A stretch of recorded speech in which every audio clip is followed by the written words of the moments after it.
Hello good morning. So ಇವತ್ತು ಬೆಳಗ್ಗೆ ಬೇಗ ಎದ್ದು ಫ್ರೆಶ್ ಅಪ್ ಆಗಿ ಜಿಮ್ಗೆ ಹೋಗ್ಬಿಟ್ಟು ಮನೆಗೆ ಬಂದು ಕಾಫಿ ಮಾಡೋಣ ಅಂತ ಅಂದ್ಕೊಂಡೆ. ಸೊ ಕಾಫಿ ಮಾಡಬೇಕಾದ್ರೆ ಹಂಗೆ ಒಟ್ಟಿಗೆ ನಾನು ಎಳ್ನೀರು ಕುಡಿಯೋಣ ಅಂತ ಅಂದ್ಬಿಟ್ಟು, ಯಾಕೆಂದರೆ ಪಿಂಪಲ್ಸ್ ತುಂಬ ಜಾಸ್ತಿ ಆಗ್ತಾಯಿತ್ತು. ಸೊ ನನ್ನ ಬಾಡಿ ಓವರ್ ಹೀಟ್ ಆಗಿರೋದ್ರಿಂದ ನಾನು ಎಳ್ನೀರು ಕುಡಿಯೋದೇ ಒಳ್ಳೆಯದು ಅಂತ ಅಂದ್ಕೊಂಡು, ಸೊ ಈಗ 10 ಡೇಸಿಂದ ಎಳ್ನೀರು ಡೈಲಿ ಕುಡಿತಾ ಇದ್ದೀನಿ. ಸೊ ಕುಡ್ದಾದ್ಮೇಲೆ ಫಸ್ಟು ಕೆಲಸ ಮುಗಿಸ್ಬಿಟ್ಟು ಆಮೇಲೆ ಆಫೀಸ್ಗೆ ಹೋಗೋಣ ಅಂತ ಅಂದ್ಕೊಂಡೆ. ಆಲ್ರೆಡಿ 7 PM ಆಗೋಗಿತ್ತು.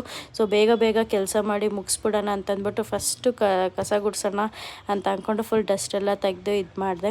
ಸೊ ಅದಾದಮೇಲೆ ನಾನು ಈಗ ಈ ಔಟ್ಫಿಟ್ ಹಾಕೊಳ್ಳೋಣ ಅಂತ ಅಂದ್ಕೊಂಡಿದ್ದೀನಿ. ಸೊ ಇದು ತುಂಬ ನನಗೆ ಸ್ಪೆಷಲ್, ಯಾಕೆಂದರೆ 4 to 5 ಟೈಮ್ಸ್ ಹಾಕಿದ್ರೂ ಒಂದು ಹೊಸ ಬಟ್ಟೆ ಹಾಕಿರೋ ಫೀಲಿಂಗೇ ಜಾಸ್ತಿ ಇರುತ್ತೆ ನನಗೆ.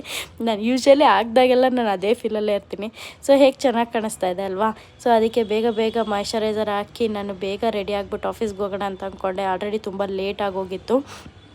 ನನಗೆ ಐಬ್ರೋ ಫಿಲ್ ಮಾಡೋದು ತುಂಬ ಇಷ್ಟ. ಸೊ ಮಸ್ಕರಾದಲ್ಲೇ ನಾನು ಮಾಡ್ತೀನಿ, ನನಗೆ ಪೆನ್ಸಿಲಲ್ಲಿ ಮಾಡೋಕ್ಕೆ ಬರಲ್ಲ. ಸೊ ಯೂಶ್ವಲಿ ಇವಾಗ ನಾನು ಈ ಶುಗರ್ ಲಿಪ್ಸ್ಟಿಕ್ ಯೂಸ್ ಮಾಡ್ತಾಯಿದ್ದೆ, ಬಟ್ ಈಗ ನಾನು ಮೆಬ್ಲಿನ್ ಯೂಸ್ ಮಾಡೋಣ ಅಂತ ಅಂದ್ಕೊಂಡಿದ್ದೀನಿ, ಸ್ವಲ್ಪ ಚೇಂಜ್ ಇರಲಿ ಅಂತ. ಬಟ್ ಶೇಡ್ಸ್ ಎಲ್ಲ ಸೇಮೇ ಇರುತ್ತೆ, ಬಟ್ ಬ್ರ್ಯಾಂಡ್ ಮಾತ್ರ ಬೇರೆ ಅಂತ ತಗೊಂಡು ಯೂಸ್ ಮಾಡ್ತಾಯಿದ್ದೀನಿ. ಬಟ್ ಚೆನ್ನಾಗಿದೆ. ನನಗೆ ಲಿಪ್ಸ್ಟಿಕ್ಕು, ಈ ಐಬ್ರೋ ಎಲ್ಲ ಶೇಪೆಲ್ಲ ಇದು ಮಾಡೋದು ತುಂಬ ಇಷ್ಟ, ಫಿಲ್ ಮಾಡೋದೆಲ್ಲ ಸಿಕ್ಕಾಪಟ್ಟೆ ಇಷ್ಟ. ಸೊ ಬೇಗ ಬೇಗ ಇಯರಿಂಗ್ಸ್ ಹಾಕ್ಕೊಂಡು ರೆಡಿ ಆಗೋಣ ಅಂತ ಅಂದ್ಕೊಂಡೆ. ಎಷ್ಟರಲ್ಲಂತೂ ನನಗೇನು ಬರಲ್ಲ. ಆ್ಯಂಡ್ ಇನ್ನೊಂದೇನೆಂದರೆ ನಾನು ಏರ್ ಡ್ರೈಯರೆಲ್ಲ ಯೂಸು ಮಾಡಲ್ಲ. ಸೊ ಆದಷ್ಟು ಚೆನ್ನಾಗಿ ಹಂಗೆ ಒಣಗಿಸಿ ಬೇಗ ರೆಡಿ ಆಗ್ತೀನಿ. ಏನು ಕ್ಲಿಪ್ ಹಾಕ್ಕೊಂಡು ಜಸ್ಟ್ ರೆಡಿ ಆಗ್ತೀನಿ. ಅದಾದಮೇಲೆ ಆಫೀಸಿಂದ ಬರಬೇಕಾದ್ರೆ ನಾನು ಮಮ್ಮಿನ ಮೀಟ್ ಮಾಡಿಕೊಂಡು, ಮಮ್ಮಿ ಜೋಳ ತೊಗೊಡ್ತು ತಿಂದ್ಬಿಟ್ಟು ಮನೆಗೆ ಬಂದೆ. ಓಕೆ, ಬಾಯ್.